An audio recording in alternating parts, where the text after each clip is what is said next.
The GOP is trying to get in on the meme game on Facebook and on Twitter. They are spreading messages allegedly from the Founding Fathers. They're also quoting the Founding Fathers quite a bit. They love them some Founding Fathers quotes.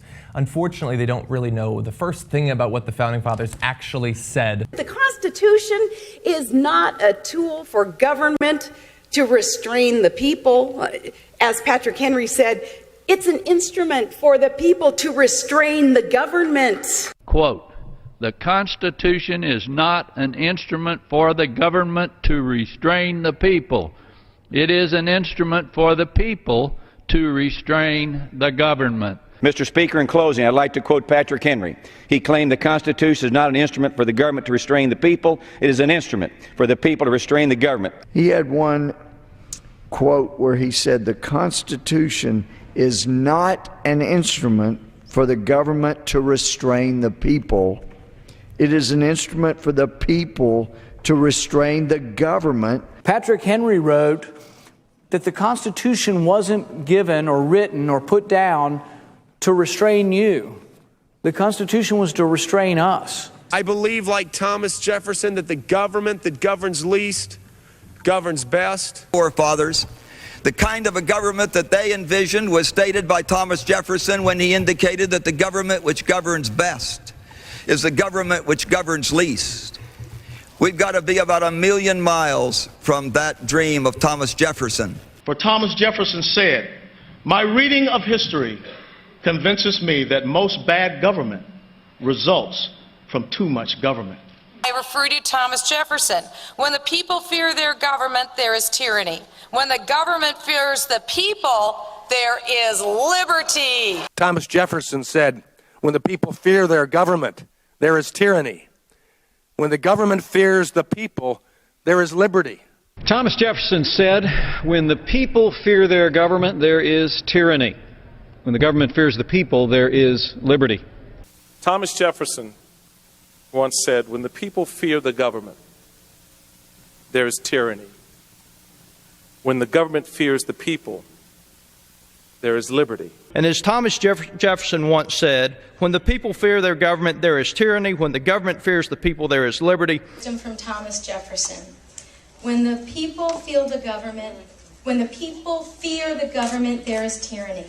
When the government fears the people, there is liberty. I hope you were keeping score. Which ones are right, which ones are wrong. The scoring is going to be very simple. They were all wrong. And some of those videos people, it sounded like they were all quoting Michelle Bachmann, quoting Thomas Jefferson. Liberty! Some of those videos were 4, 5, 6 years old. They're still using these, or even older than that. None of those quotes are accurate. Bring up some of the pictures that have been going around on some Senate candidates' Facebook pages. Like, I get why you're doing it, because that seems like a good quote. Although a quote by itself doesn't mean anything. It's just an idea. Like, that's just an opinion. Even that's just your opinion. And this guy's going to be elected to Congress. His name's Jody Hice. He's running for Paul Brown's seat in Georgia. Paul Brown, one of the sort of more hateful people in Congress, will be replaced by this guy who's a pastor. So he's even to the right of this guy. So he's putting all these things out, all these quotes, and keep going, John. I mean, they get better. There's another one we can bring up also from Hice's page there. You're seeing that. Patrick Henry did not actually say that. Apparently, the earliest references to that, understand, based on his clothing, this guy did not live recently, Patrick Henry. The earliest reference to it comes from 2 books published in 2003. So they started using the quotes almost just a couple of years after they were originated. Thomas Jefferson didn't say those things. And the funny thing really is, especially when it comes to that Patrick Henry quote, like in his case, if you read what he said, he does apparently actually believe things similar to that quote. Why not just take authentic ones? Why not care about the people that you're quoting? If you love the Founding Fathers so much, as you keep saying that you do, why not care about the things that they actually said? Yeah, like, let's keep slavery. Exactly. Or Thomas Jefferson when it comes to the Bible. Like, they're not quoting him when it comes to the Bible for some reason. Yeah, exactly. Or founding the University of Virginia, which you had to sneak in there. Patrick Henry he was give me liberty or give me death, right? That's what's wrong with that? Just keep going with that. Use that one all the time. Yeah. I mean, actually, it would be great if some of those people used that quote. Yeah. Why do they have to? Why exactly, Joe? Like, why can't they just do the research and find a good quote?